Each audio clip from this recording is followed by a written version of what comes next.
Hello?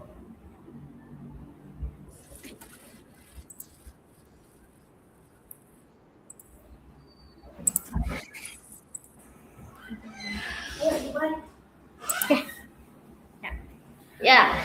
Bismillah. Oh yeah. 1, 2, 3. Bismillah. Assalamualaikum warahmatullahi wabarakatuh. Innal hamdalillah nahmaduhu wa nasta'inuhu wa nastaghfiruh wa na'udzu billahi min syururi anfusina wa min sayyiati a'malina may yahdihillahu fala mudhilla lahu wa may yudhlilhu fala hadiyalah. Asyhadu an la ilaha illallah wa asyhadu anna Muhammadan abduhu wa rasuluh. First of all, let's pray and thank our God, Allah Subhanahu wa Ta'ala, who has given us His mercies and blessings so we can attend this meeting and gather in good situation and happy condition. Secondly, may peace and situation on always be given to our Prophet Muhammad sallallahu alaihi wasallam, who has guided us from the darkness to the lightness, from stupidity to the cleverness, from Jahili era to the Islamic era that we love. Hello everyone! Welcome back to IDN Weekend English Talk! A webinar series designed to help us improve our English skills while gaining meaningful insights from inspiring speakers around the world.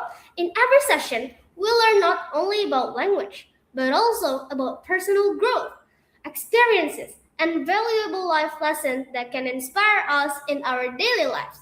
Today's topic is building confidence, leadership, and communication skills in a global environment.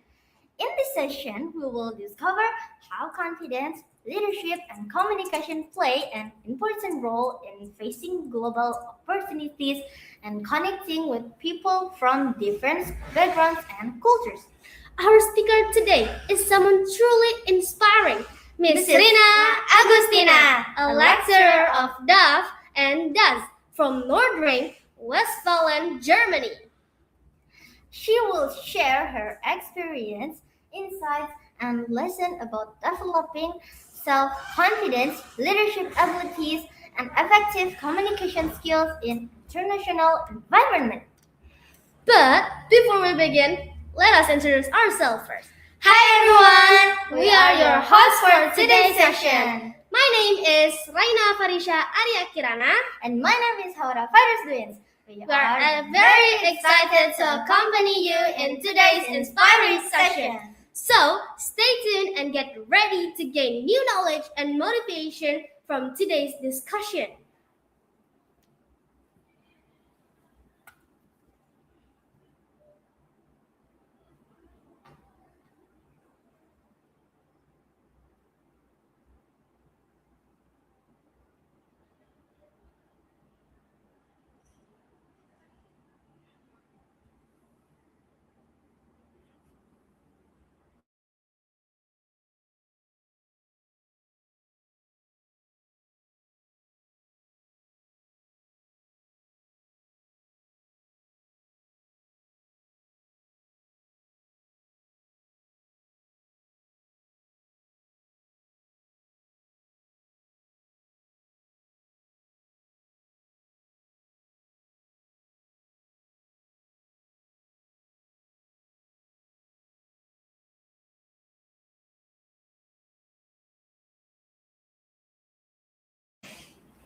Hello, Miss Rina. How are you today? Oh, hi, I'm good, doing good. Thank you so much. And how are you guys?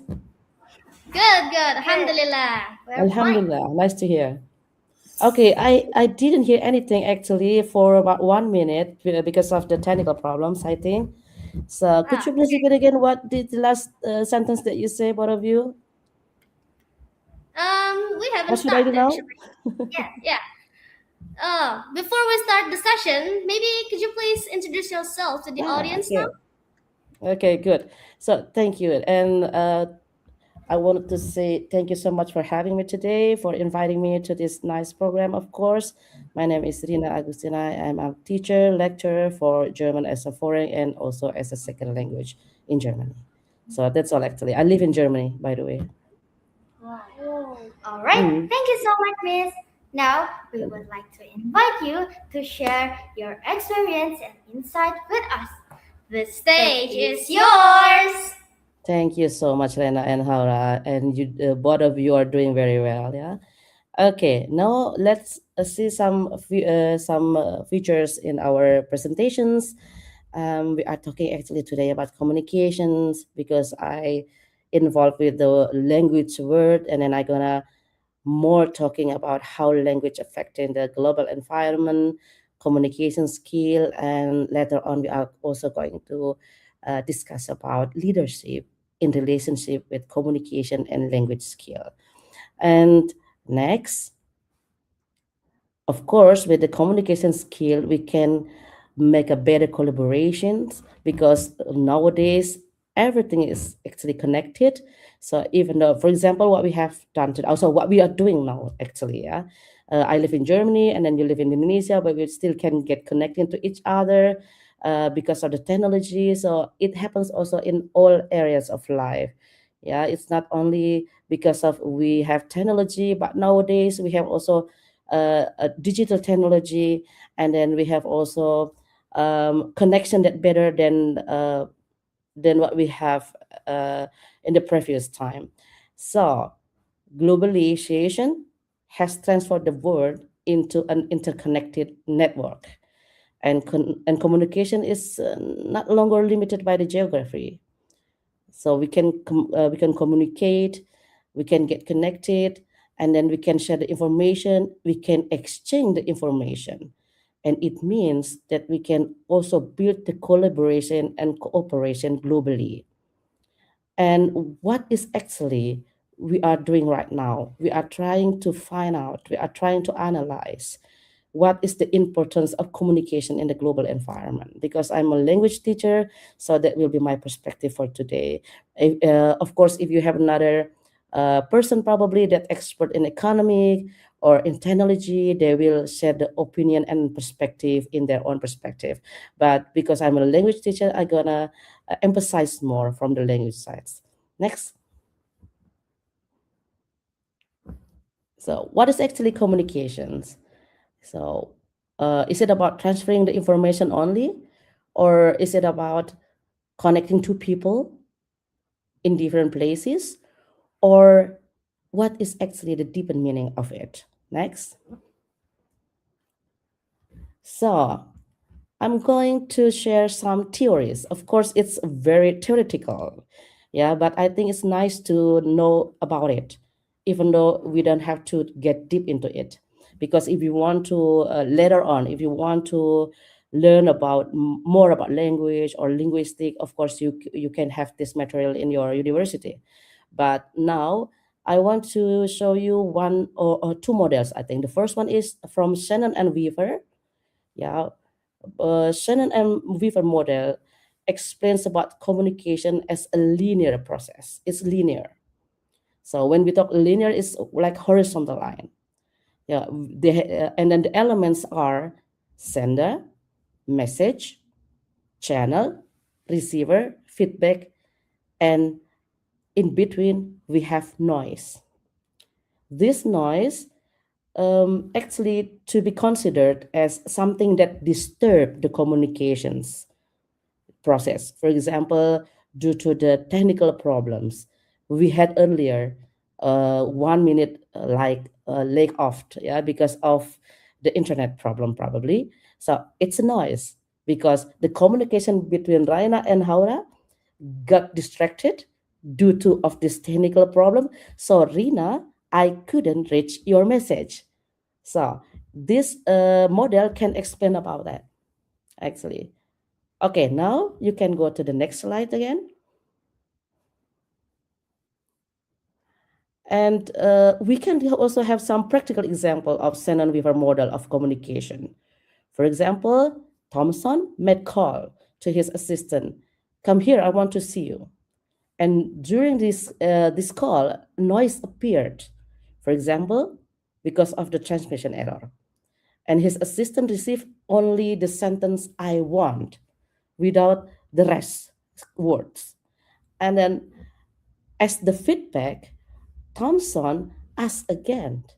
Also the assistant asked Thompson again, "What do you want, Thompson?" Because the message earlier was not complete.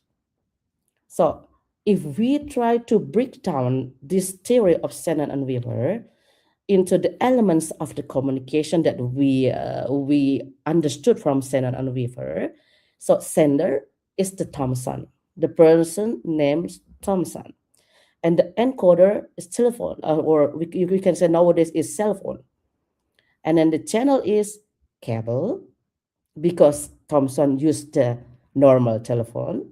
Yeah. And then the noise is distraction in voice because of the transmission error. And the reception is the telephone again, the assistant that used the telephone also to the phone, yeah, to receive the message. And the receiver is actually the assistant. So I think with this example, you can see clearly that Shannon and Weaver break down the communication into some elements, linear part, yeah, like horizontal line. Because in other model, we are going to see it differently.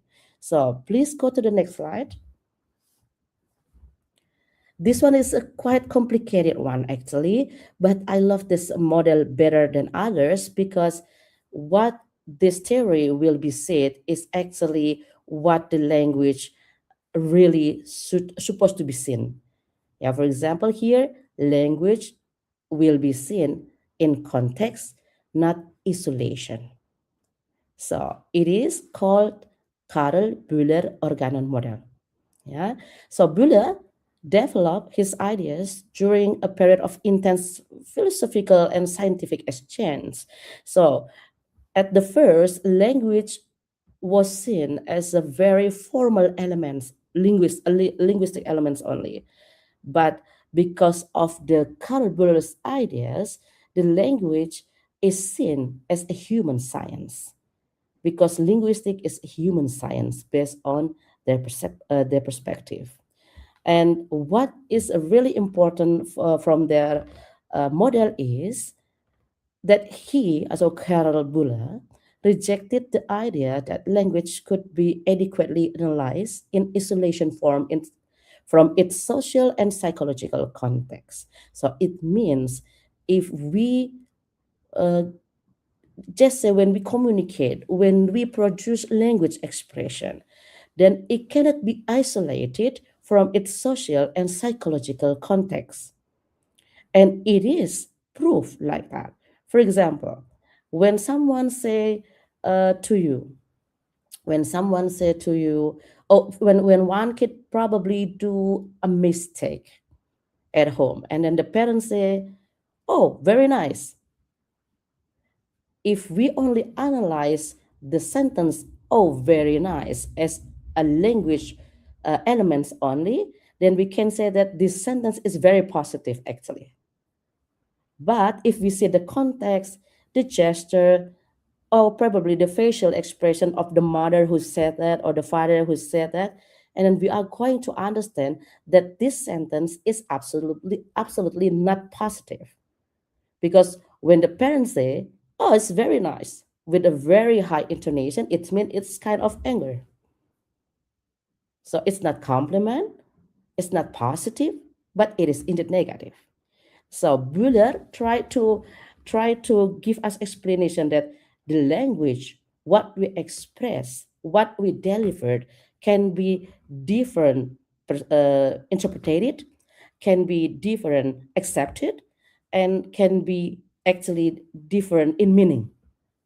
So whether the meaning, what the sender tend, and then what the receiver achieve, if the meaning is still we can say the same, then it means that the message is well delivered.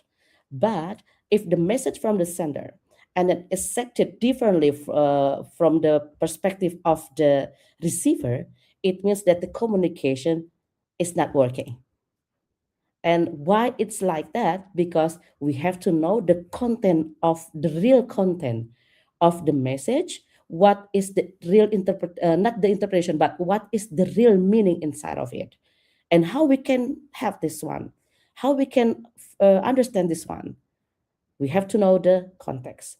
We have to know the situation. We have to know the gesture. We have to know the expression, and so on.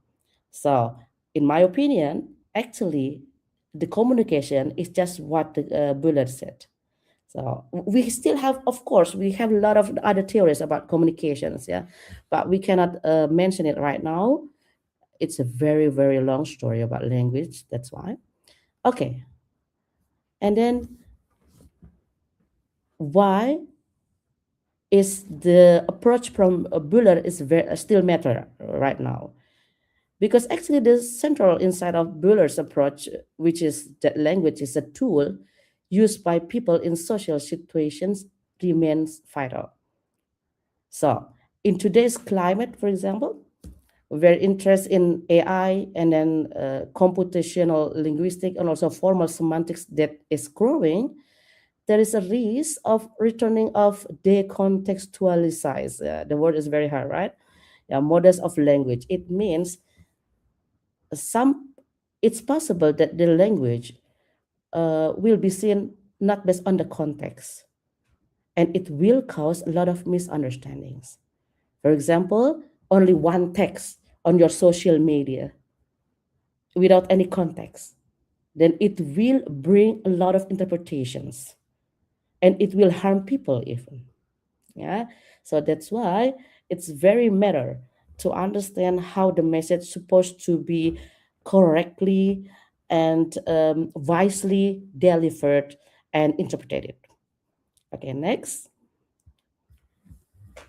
What is actually the definition of communication? So we have talked a bit about it actually. The communication is a process of sending and receiving information, ideas, feelings, or messages, not only between individuals, but also between groups. So, not only individuals, but also groups. Yeah. So, communication can happen verbally through spoken language or absolutely also non-verbally through body language, for example, facial expressions, or digitally through technology. That's what we have a lot nowadays. And according to the communication theory, actually, communication includes several important elements. The first one, of course, the sender, the message, the medium or the channel, and then the receiver, feedback, and the context. And the context included also the situation or environment where communications happens. And I put one more item here. It refers also to the culture because in the global, yeah, era, in the globalization, you have to, or we have, not you, but we have to have the ability of understand another culture or a lot other cultures, and it's called intercultural competence. You want it or not, you have to have it because it's impossible to be avoided in the next years, or actually nowadays already done, already happened the same things also. So when we talk about communication, it's not only about speaking, it's about listening, it's about understanding, it's about interpreting meaning, and it's about responding it appropriately. We have just or I have just mentioned about the intercultural communications or intercultural competence because we live in a world or in a place where people actually coming from different cultural backgrounds and we interact it with each others. We try to reach the same or the shared goals, and then during the process we have to do something. Is it possible without any communication? It's not. That's why this competence is become a very vital thing in the globalizations. Probably I can mention about my own experience here. Like you can say that Germany is a very different with Indonesia, right?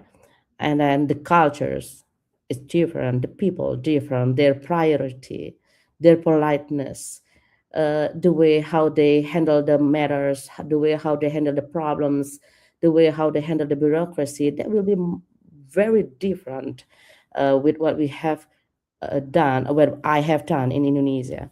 And then because of that, without the intercultural competence, that would be very hard for me because it's impossible to adapt it instantly.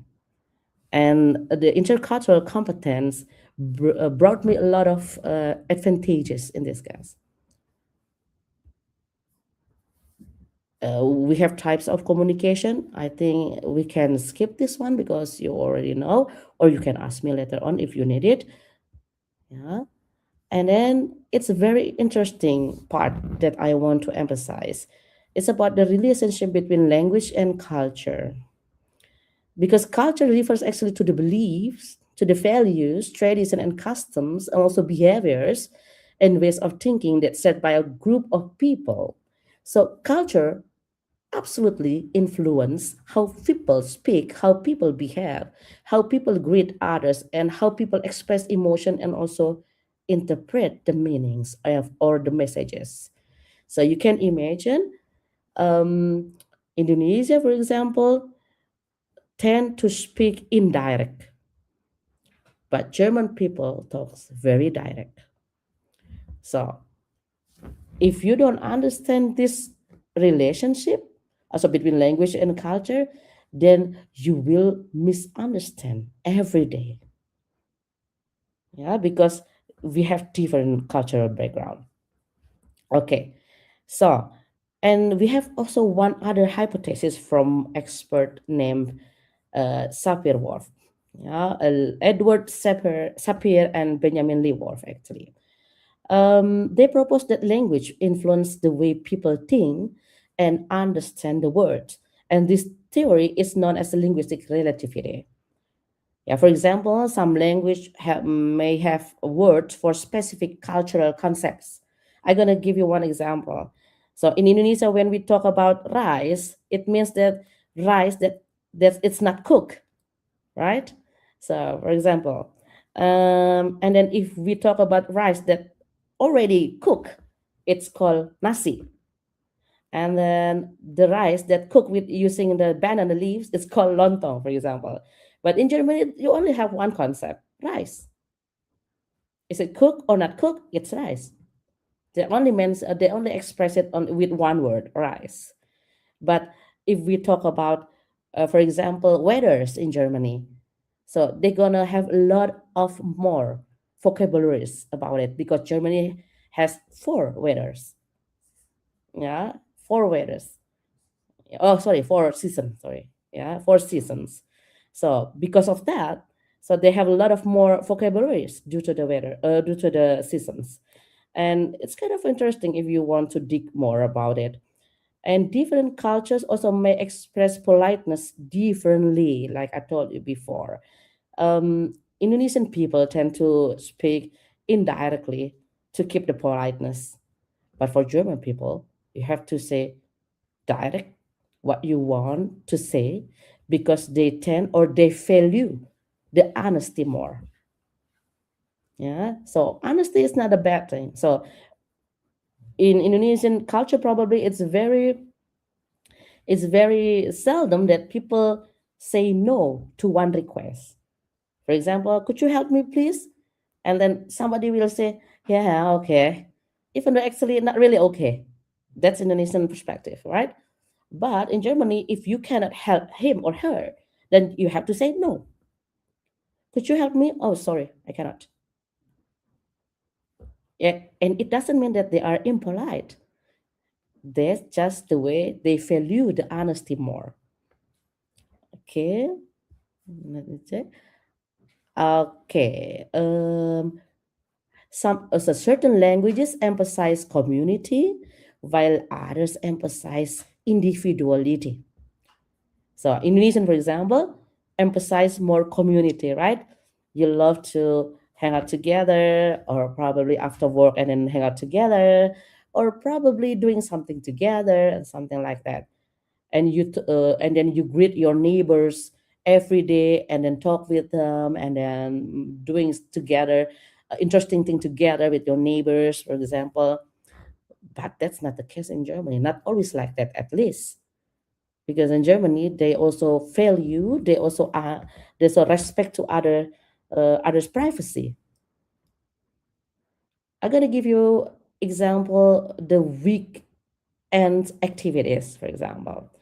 So in Indonesia, normally we do our weekend activities on Saturday and Sunday, right?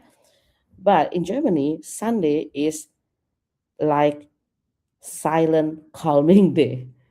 So it means we are not allowed to produce a lot of noise on Sunday in Germany because they want to take a rest, they want to have their own time, more private time without any disturbing things. Yeah, and one of the disturbing thing is noise, of course. Yeah, so it's very unique in it. It's very unique because it's different with us, but it doesn't mean it's rude. It's just their culture. And we are talking when we talk about the culture, it's not about what is wrong, what is correct. It's about what is different, yes, but different doesn't mean bad. Yeah. Okay. So one anthropologist named Edward T. Hall introduced the concept of high content and context, not content, sorry, high context and low context communication. So high context cultures, in these cultures, normally the messages are often indirect. Indonesia, of course, one of it. Japan, China, or Korea. Yeah. And the meaning deepens heavily on context, relationship, body language, and also social understanding. So the context really matter in this case.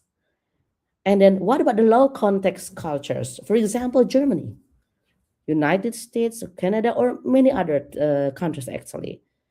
Yeah. In these low context cultures, the communication tends to be direct and explicit.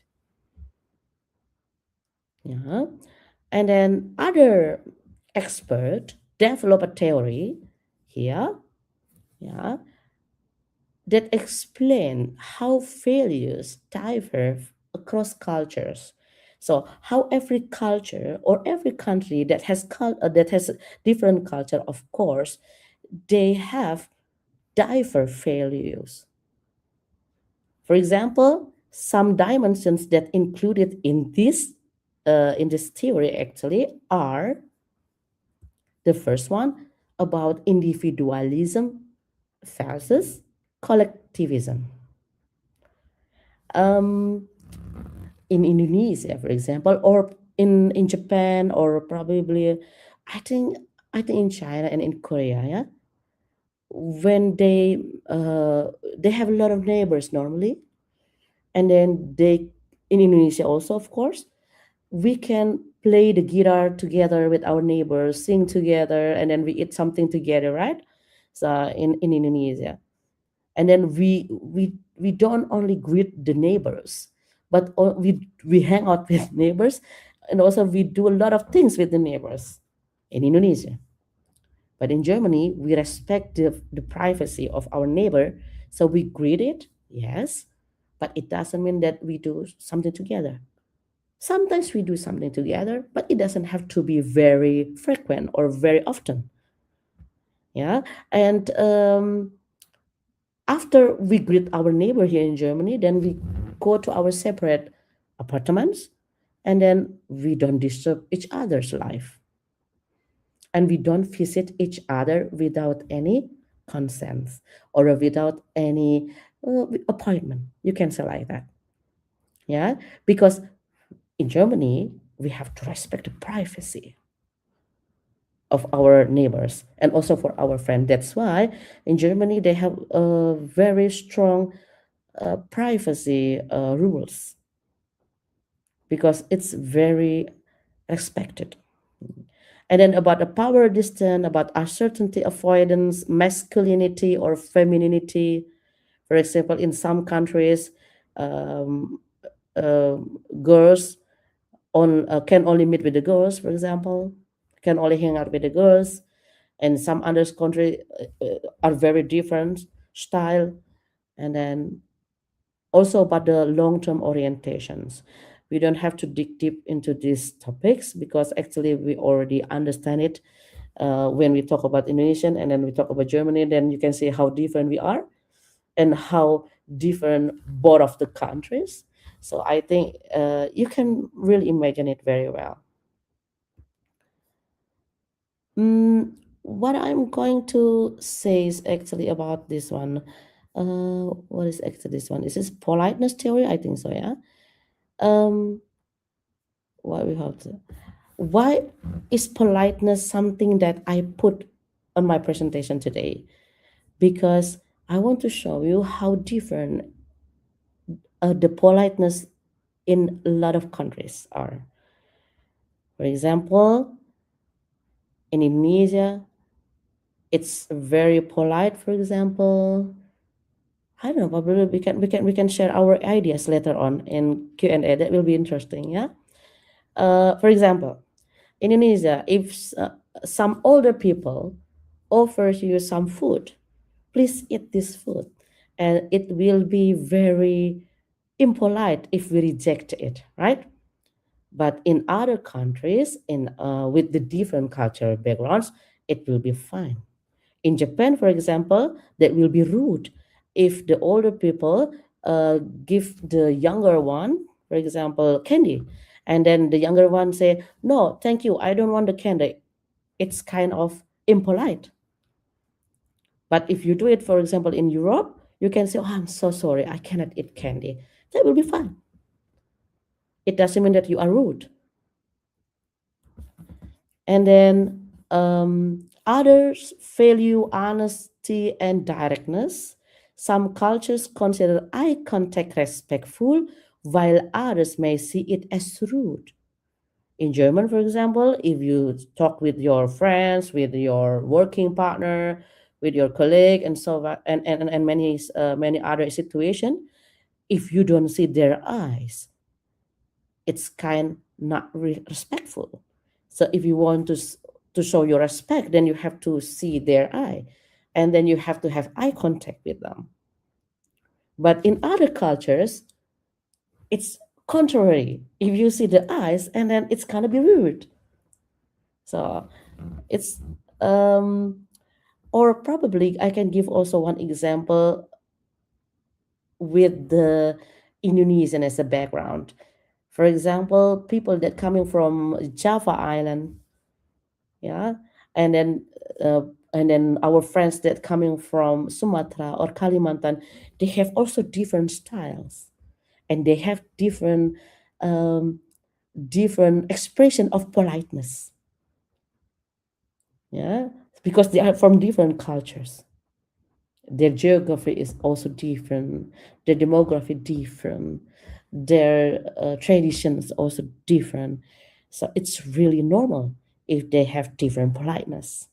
And also not and also between one culture in one country and other culture in another country, of course they're going to be also different.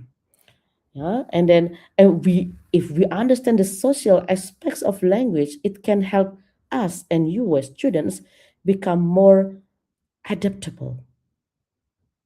So you can be more adaptable, and that's really good. For example, you want to go after you finish your senior high school, for example, and then you want to study in Germany, for example, or study in other countries, not in Indonesia, for example. Then, if you understand this kind of aspects, then it will help you to adapt and to survive, of course. Yeah. Okay. Okay. I have a lot of things that want to share to you, but we can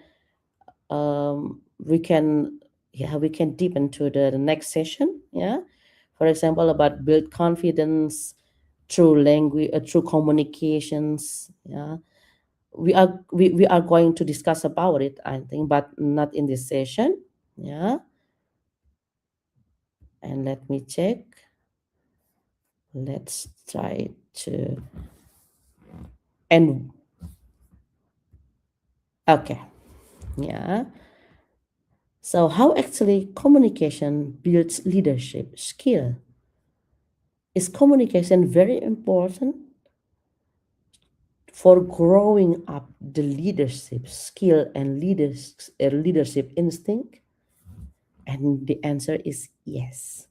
Because become a leader, it means you have the ability to guide, to influence, to motivate, and to support others toward achieving set goals. And how we can achieve these abilities? Through language, through communications. So, because leadership or become a leader is not only about giving commands, giving orders. You have to be a good leader, and good leaders are good listener. You have to listen carefully what others say, and then you have to understand others. You have to solve the problems. You have to encourage the teamwork. You have to communicate clearly, and you have to show everybody what you have, what you wanted, what are your ideas, what your main picture. Yeah. And that's why communication is essential. It's very vital in leadership. Yeah. If you A leader must communicate the ideas effectively, because without communication, your team will be confused.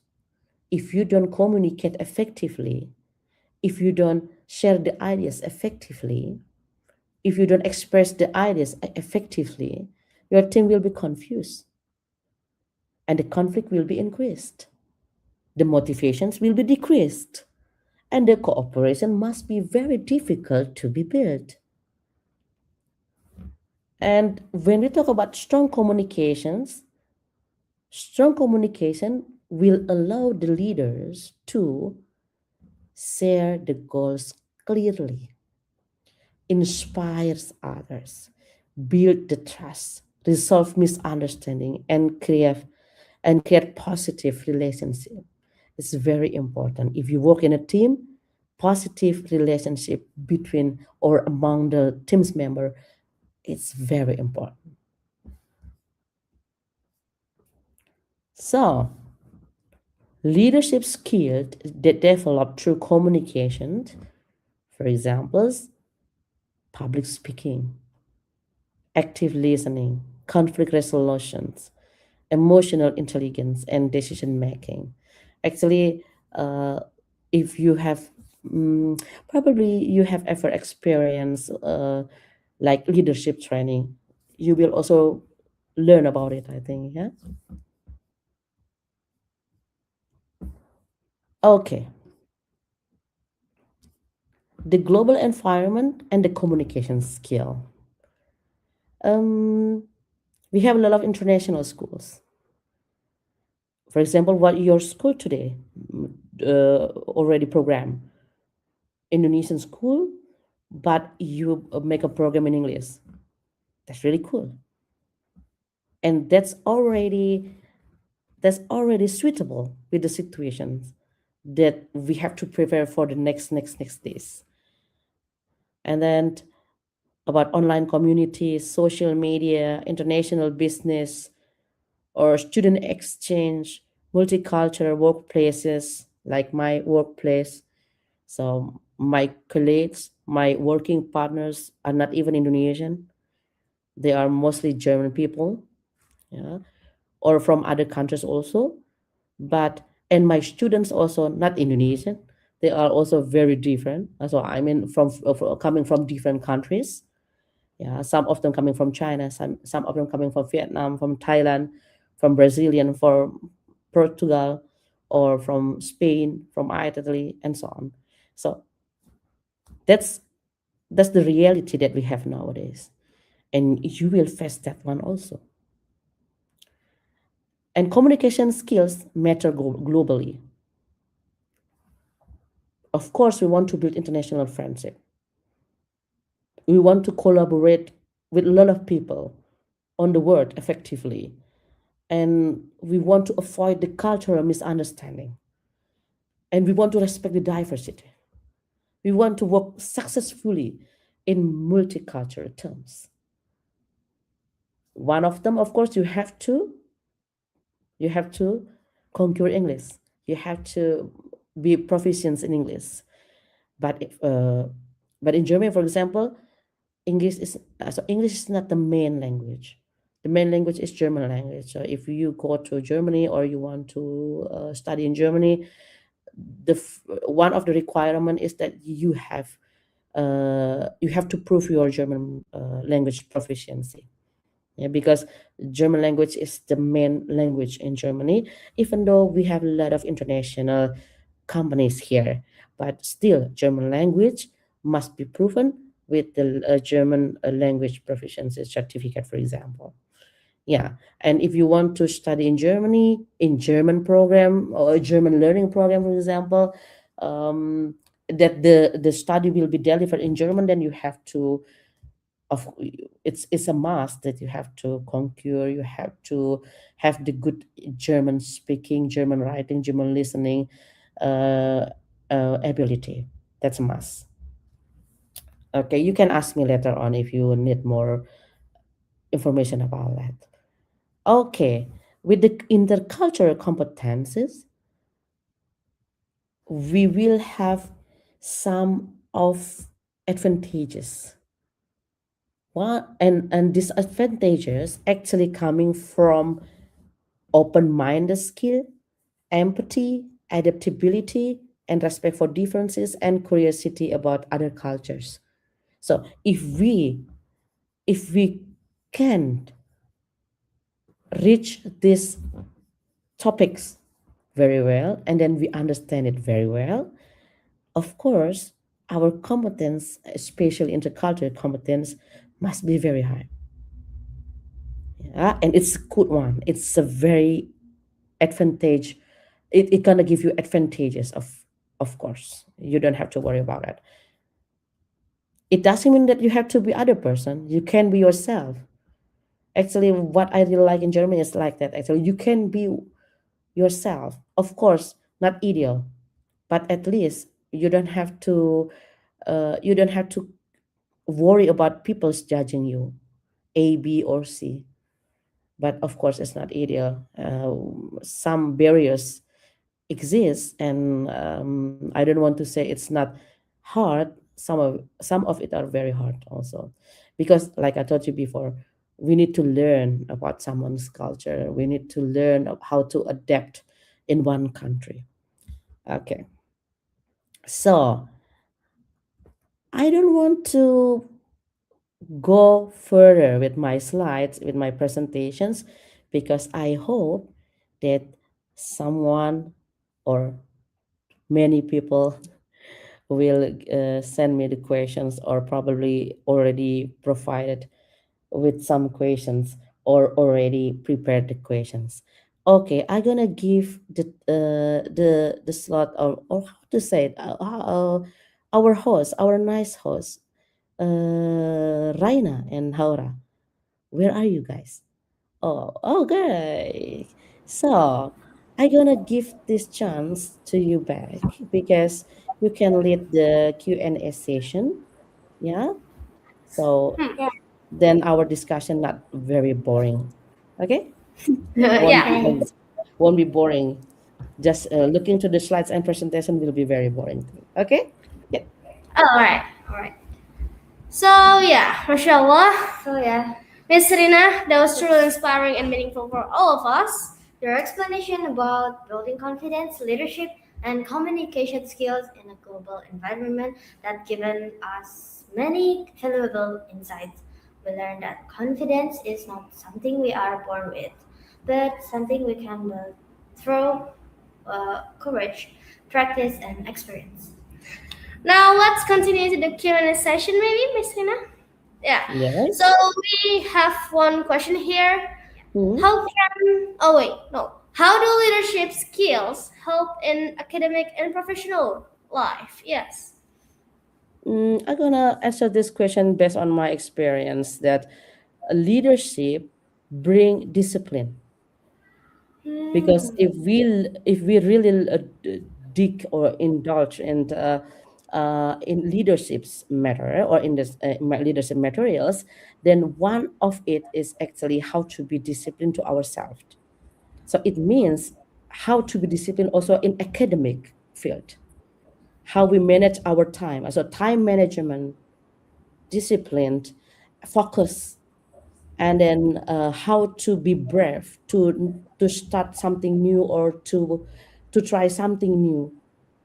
I think they are what I can share to you all. Yeah, because based on my experience, leadership bring a lot of things to academic things really.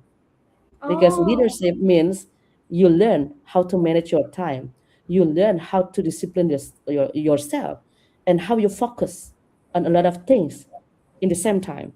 So if you do it in the academic field, then you can do your time, you can manage the time when you have to learn, when you have to repeat the lesson, when you have to prepare for the exam, and then when you have uh, to research about some materials.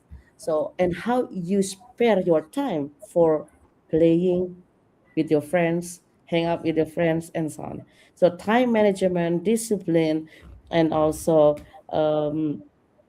how does that focus, focus on your goals. That are these are three things that I can share with you. oh, so the benefits from having leadership skills so many, right? Absolutely, absolutely. Because actually, if you only learn and then you are very, very good in your academic field, but you don't have any leadership skill, then you will have some problems also in the future. Because in the future, your academic, let's say your academic skill needs to be combined with your social skill. And how we can get the social skill, of course, from our environment and from leadership skill. Because in the society, if even if you don't want it, in one or two chances or possibilities, you have to lead something. For Mm, example, when you let's say in university, you have to give presentation, right? yes. You have to give speech, you have to lead one group, for Yeah, example. Yeah, so it's needed. Leadership skill is needed. really needed. Really, really neat. Important. Very And important. I also have some questions for you. Mhm, It's how can students start building self confidence from a young age? Ah, yes. mhm. Then let's start with the very basic one. Don't be afraid to make mistake, Okay. because a lot of people fear most of the mistakes before before they're doing something.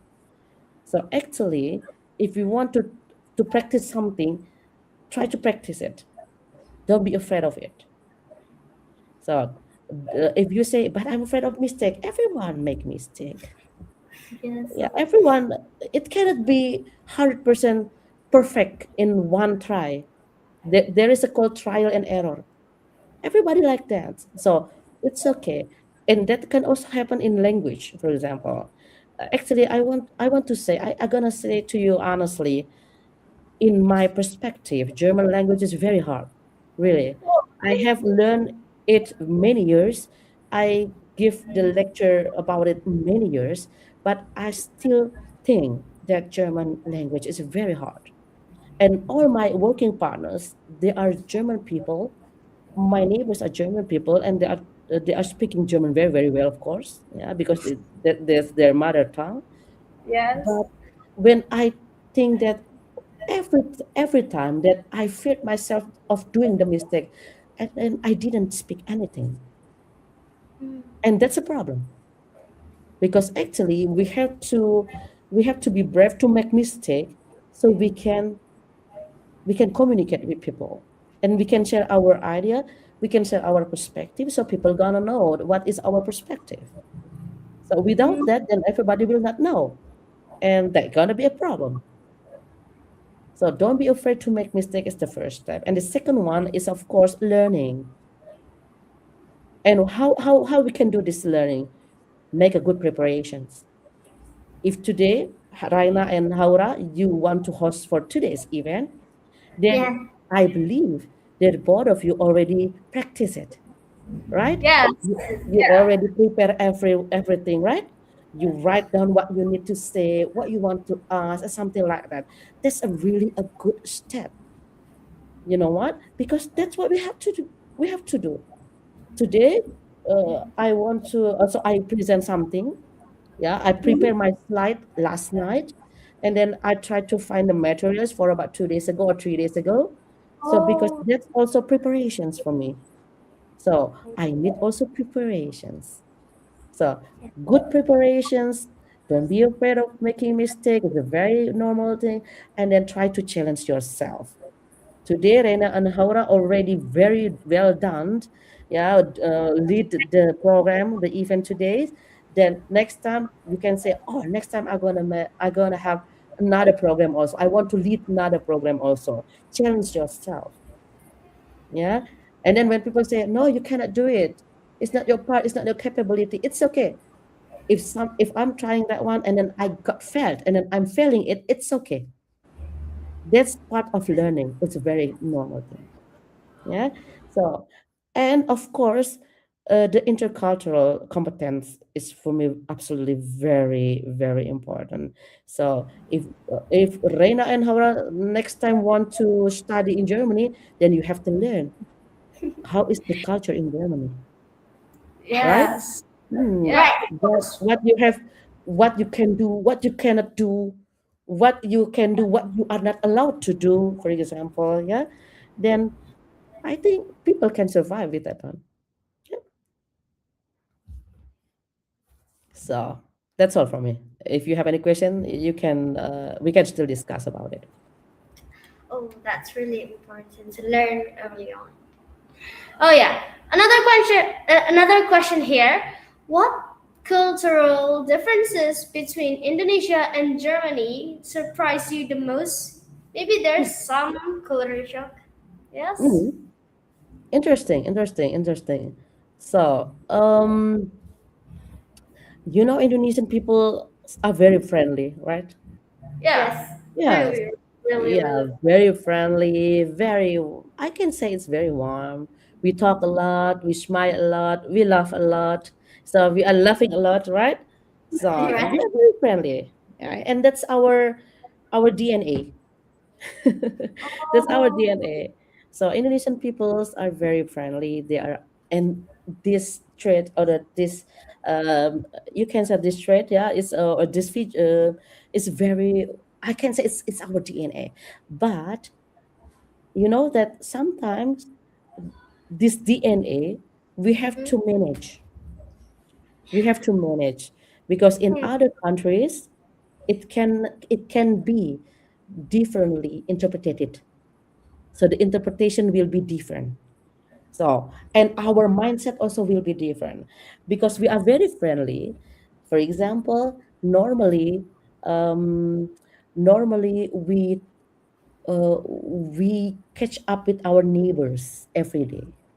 So, for example, hey, good morning, Rina and Hora. Hey, good morning, Rina. Hey, how are you? How are you? Hey, today let's go eat bakso together. Yes, let's go. Right? So right. Yeah. yeah, that's very common. It's very common in Indonesia. Yeah, today let's eat together. So okay, I'm gonna be at 10 o'clock. Yes, Rina, let's go. Yeah, but in Germany, I think their politeness is by respecting the privacy. Mm. Oh, Yes, so it means that it will be not too polite if you ask your neighbor a lot of things. oh, Yeah. So, for example, hey, what are you doing today? Yeah, I'm just doing like normal day, go to the market and so on. And if you ask more, for example, what did you buy? And then why did you buy that? How much is it? Yeah, it's gonna be rude. And then oh, yes, and then if you ask about their age also, for oh, example, yeah, hey ma'am, how are you? I'm good. How old are you? Oh, that's very rude. oh, Yeah. So We have to be careful with that one. So I think it's about that's the first one, and the second one is about directness. Now we have also already mentioned it in my presentation that directness from German culture perspective is it doesn't mean that they are rude, but they value the honesty. Rena and Haura, can you please give me money? And then Rena and Haura say, oh, I don't know, and then something like that.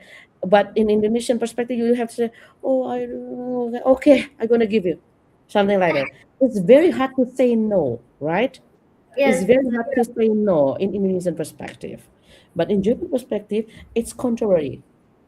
So please give me money. Oh, sorry, I cannot do that. And it's very common. It doesn't mean they are rude. It's just they value the honesty, and then um, they don't want to judge people. They don't want to overstep the boundaries. They don't want to cross the line because they respect the privacy. They don't want to cross the line. They don't want to overstep the boundaries. Yeah. So each culture indeed has different perspective. Yeah, I think like when you say, do you have friends from North Sumatra? Do you have any friends from North Sumatra? Medan, for Hmm, example? there's like from Kepulauan Riau. Yes. Ah, okay. Real. They speak very soft, right? They Uh, speak very soft. So let's say they speak very soft. And then, yeah, for example, hey, yeah, Aura, I'm good. I'm doing good. Very well. What about you? Probably something like that. Probably something like that. But hmm, I have indeed. a very good friend that coming from North Sumatra and also from Sulawesi. And when they speak something, they're gonna use a very high intonation. Yeah. How about you? I know it. I know Good? it. Not good? Something like that. But it doesn't mean they are rude. Oh, yeah. Oh yeah. That's the way they communicate. It's not rude. It's just the way they communicate. But if you compare to other people, for example, your friend from Yogyakarta, yeah, and then, Mhm. yeah, how are you? I'm good. Yeah, but your friend from other, for example, tribe, yeah, from Sumatra or from Sulawesi, they're gonna say, "Hey, Rina, how are you?" They use different intonation. Yeah, Yes. so that's how beautiful the differences are actually. Yeah. Okay. Oh, So yeah. okay. I can imagine that. Yes, And and in Germany, it's not only German people that live in Germany. oh yeah. We have a lot of nationalities here. Yeah, we have Oh, yes, it's not only German people that live here. We have people from Turkey.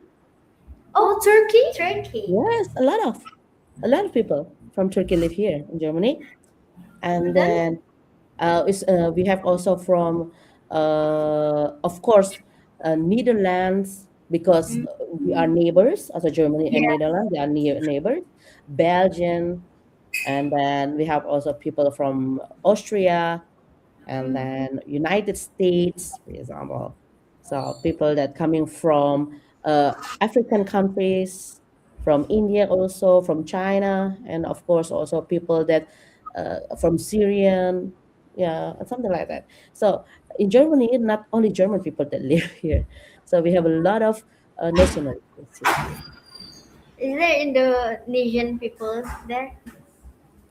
Could you repeat again? Is there Indonesian people there? We yes. have a lot. We have a lot here. There are a lot of Indonesian people that live in Germany. Yeah, Oh, it is more than 20,000, I think. It is more than 20,000 people, 20,000. you Oh, know, many. wow. a I lot of like. people. So a lot of Indonesian coming because of studying. So Sorry. they Mm-hmm. study here.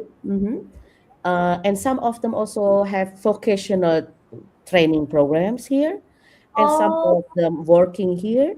Some of them get married with the German people here. So Alright. yes, there are a lot of Indonesian people also. Oh, wow. Okay, I have one question again. Yeah. Also, what challenge did you face when communicating with people from different cultures? Mm. So Indonesian language, so bahasa Indonesia or Indonesian language, focus on topic. So when we talk with someone, then we have to know the topic very well. We have to know the situation and so on. But German people, not German people, sorry, but German language, is very complicated from the grammar. The grammar is very complicated. So Oh, in German language, there are a lot of grammars rules. So it's really? different with Indonesian. Yes, it is a lot more than English, and then a lot more than Indonesian language, the Bahasa Indonesia. So that's why, for me, of course, I have to pay more attention in the grammar if I want to talk. I'm trying to avoid that one actually. I'm trying to be free by speaking because I don't want to be. Um, I don't want to have some obstacles in speaking just because I'm thinking about the grammar a lot, but it cannot be helped because the grammar is very hard, yeah, and it's very different with Indonesian grammar, so I have to think about it. So I have to think about the grammars also, but I'm gonna say that the grammar in German is very very hard because it's different with our concept, our language concept. Oh. So, do Germany language is really that hard? uh but probably for you, no, because all of you learn also Arabic, right? Yeah.